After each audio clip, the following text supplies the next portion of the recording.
Moi, tervetuloa hieman tutkimaan minun kanssa tätä Affinity Studiota, joka julkaistiin tuossa 30. päivä lokakuuta.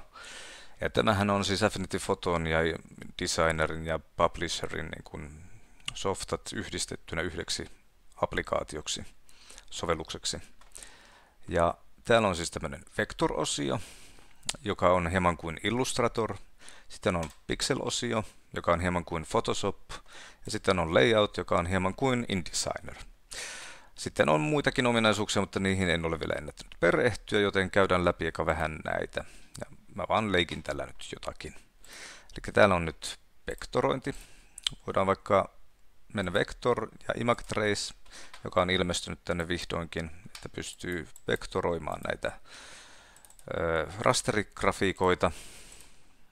Ja niin, no, se vektoroi rasterigrafiikat. Sitten on Pixel-osiossa on ihan kiva tämmöinen, kun menee Edittiin ja Settings ja aktivoi päälle Machine Learningista Segmentationin, eli se lataa tuollaisen pikkupaketin. Ja sitten pystyy koneoppia käyttämään.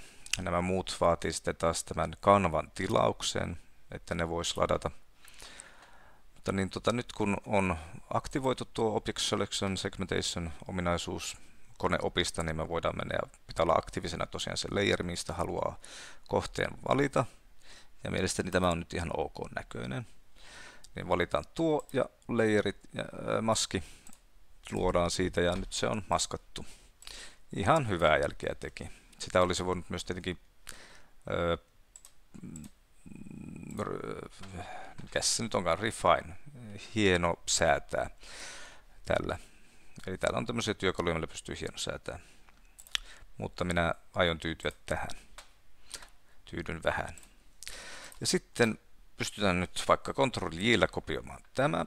Niin haluan näyttää, että tällä pystyy kivasti niin yhtä aikaa maalaamaan kahta eri layeria.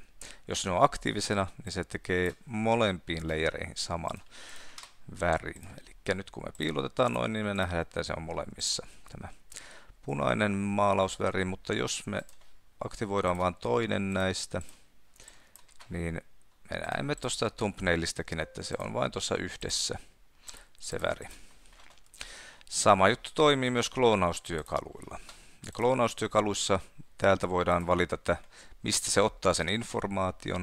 Eli jos meillä on current layer, niin tämä layeri kopioi samasta kohtaa täältä näin dataa kuin mitä se kopioi tältä layerilta tämän dataa. Eli niissä molemmissa on oma uniikki data kopioituna.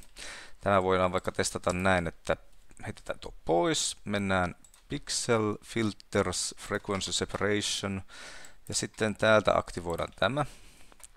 Meillä on nyt kaksi erilaista lauveria, tällaiset, ja me voidaan kloonityökalu ottaa tuolta. Aktivoidaan molemmat layerit ja otetaan vaikka tosta noin ja maalataan tähän näin tätä dataa. Ja nyt me näemme, että täällä on maalattuna tuo data ja täällä on tätä dataa, eli se aina sen layerin kohtaisen tiedon kopioi sieltä. Tässä oli tämmöiset muutamat hyvät vinkit mielestäni, jos ei ole vielä tietoinen. Sitten on Develop Mode, joka on vähän niin kuin RAW-kuvien käsittely. Sitten on Ligify, jossa pystyy vähän leikkimään, niin miten tämä nyt nesteitä nestemäisesti vähän niin kuin varppaamaan tuota mallia. Ja sitten on tosiaan Layout-osio, jossa pystyy oikealla hieronäppäimellä tuolta noin klikataan, niin voidaan luoda uusia sivuja. Myös tuostakin pitäisi pystyä. Joo. Ja niin, tällainen paketti tämä. Nyt kun täällä on kaksi näitä luotuna, niin me voidaan käydä myös kuvaosiossa näkemässä, että täällä on kaksi ja vektoreissa. Tämä on vähän niin kuin tosiaan InDesign, Illustrator ja Photoshop yhdistettynä yhdeksi ohjelmistoksi.